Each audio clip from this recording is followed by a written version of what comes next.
Jika menilik kasus korupsi yang pernah diungkap oleh KPK, para koruptor memang sering kali membuat sejumlah kode atau sandi untuk memuluskan aksinya. Kewenangan KPK melakukan penyadapan tampaknya menjadi alasan para koruptor untuk menciptakan sandi-sandi khusus.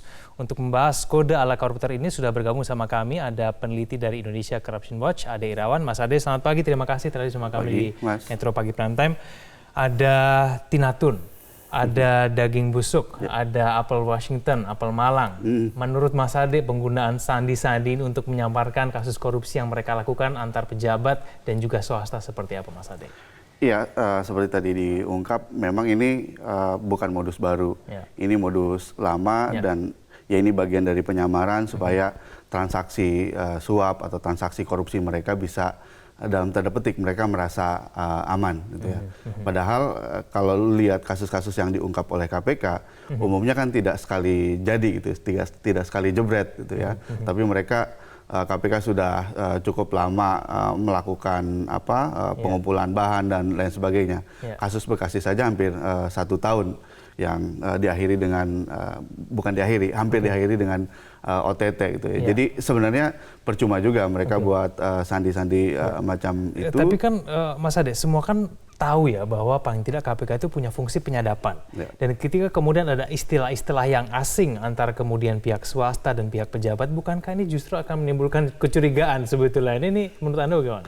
Iya, tapi kan sekali lagi mereka supaya mereka anggap lebih secure gitu ya. Karena kalau pakai bahasa-bahasa vulgar kan berapa uang, orang akan jauh lebih curiga. Tapi kalau kemudian kode-kode yang hanya diketahui oleh orang-orang tertentu saja gitu ya, orang baik si pejabat atau pihak-pihak yang lain merasa ya orang tidak akan tahu, hanya mereka yang tahu begitu, sehingga orang tidak akan curiga kepada si orang-orang yang sudah transaksi ini. Padahal sekali lagi ya ini perilaku mereka, kelakuan mereka sudah diikuti, sudah disadap oleh KPK gitu ya. Tapi tidak efektif juga kan Mas Ade untuk menyembunyikan ya, buktinya suap itu? Hampir semuanya terungkap ya, paling tidak dari banyak kasus ya, hampir semua juga pakai kode dan hampir semuanya bisa diungkap oleh KPK gitu ya.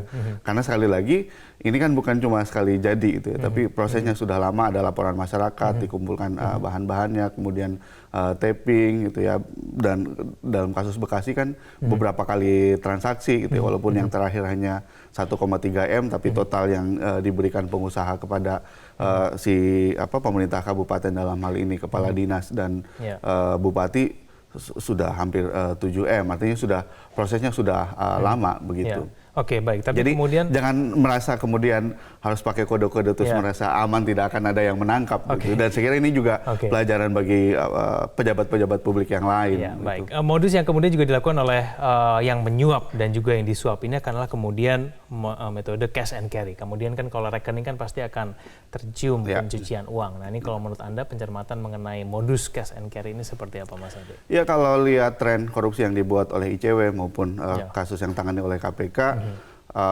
modus suap pemberian uang secara langsung, uang atau barang secara langsung, salah satu modus yang cukup banyak dilakukan oleh orang-orang yang melakukan korupsi. Kenapa itu bisa dilakukan? Karena suap atau pemberian barang potensi dalam tanda petik ya, potensi untuk tertangkapnya jauh lebih sulit dibanding misalnya kasus-kasus transaksi yang lain seperti markup dan lain sebagainya, karena mereka meninggalkan jejak. Kalau suap kan macam ini hanya bisa diungkap umumnya dengan operasi tangkap tangan gitu ya. Karena mereka langsung transaksi dan umumnya tidak meninggalkan jejak. Dan kalau bicara operasi tangkap tangan, sekali lagi bukan cuma sekali jadi, tapi prosesnya sudah cukup lama.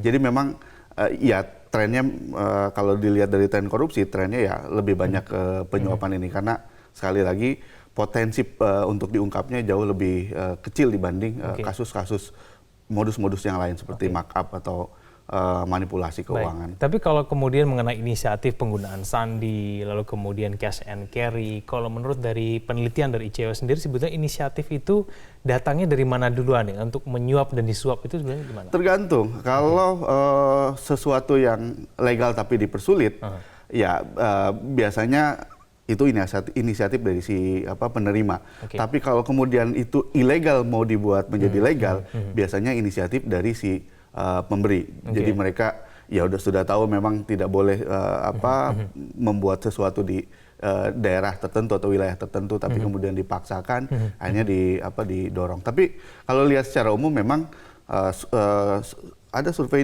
dari saya lupa nama lembaganya, di Asia Pasifik.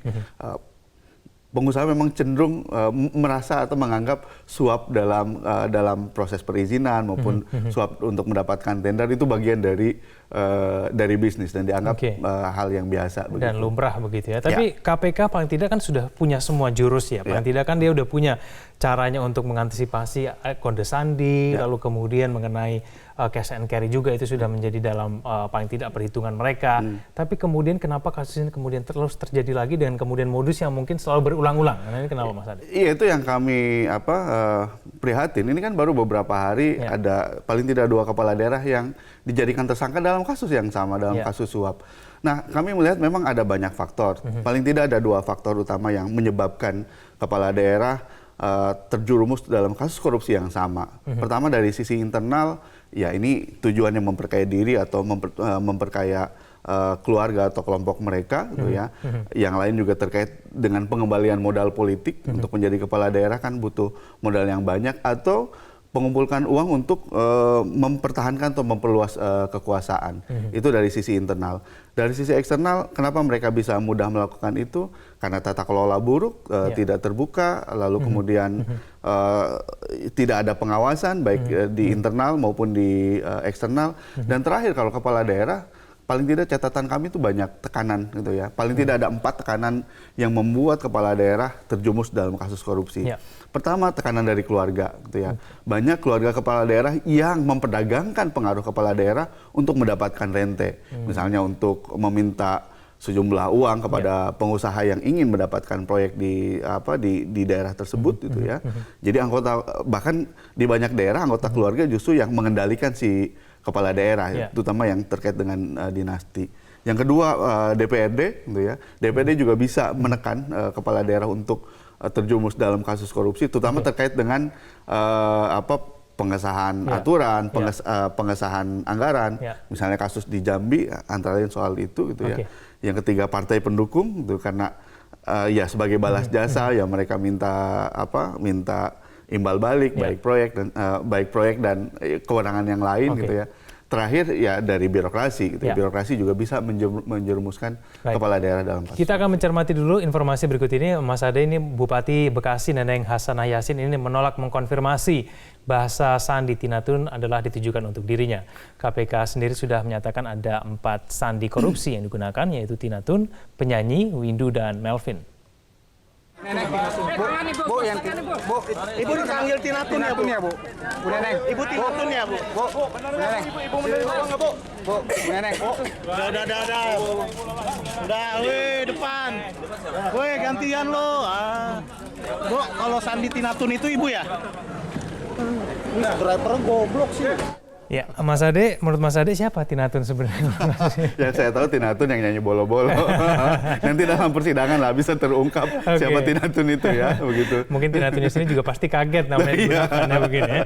Baik, tapi begini Mas Ade, kemudian penggunaan sandi-sandi seperti ini kan juga pasti akan mengundang perhatian dari media. Mengundang perhatian juga mungkin dari keluarga, bahkan mungkin namanya juga mengundang perhatian. Nah, bisa tidak sih kemudian kalau dari KPK itu bisa mengidentifikasi bahwa sandi-sandi mana nih yang kemudian punya kecurigaan sangat tinggi begitu dibandingkan dengan sandi yang lain. Ini kan nama Tinatun, ini kan nama yang sebetulnya populer. Orang kalau mendengar itu pasti akan curiga, gitu kan Mas Ade? Bagaimana? Iya, saya katakan tadi, ini kan prosesnya pasti lama, gitu ya. Kalau dalam kasus Bekasi kan ada laporan dari masyarakat, sejak tahun 2017 itu ya, sudah pastilah itu teridentifikasi karena nama itu kan pasti terus berulang gitu ya, dan itu pasti ketika nama itu disebut pasti akan merujuk baik ke sesuatu maupun ke orang tertentu itu ya, dan saya kira pasti dengan mudah bisa diidentifikasi oleh KPK. Makanya kita lihat saja di persidangan siapa yang sebenarnya jadi sosok Tinatun itu. Tapi kan pasti ada kaitannya ya, paling tidak saya nggak tahu Tina Tun seorang penyanyi, pasti kan ada kaitan dengan kemudian transaksi yang mereka gunakan.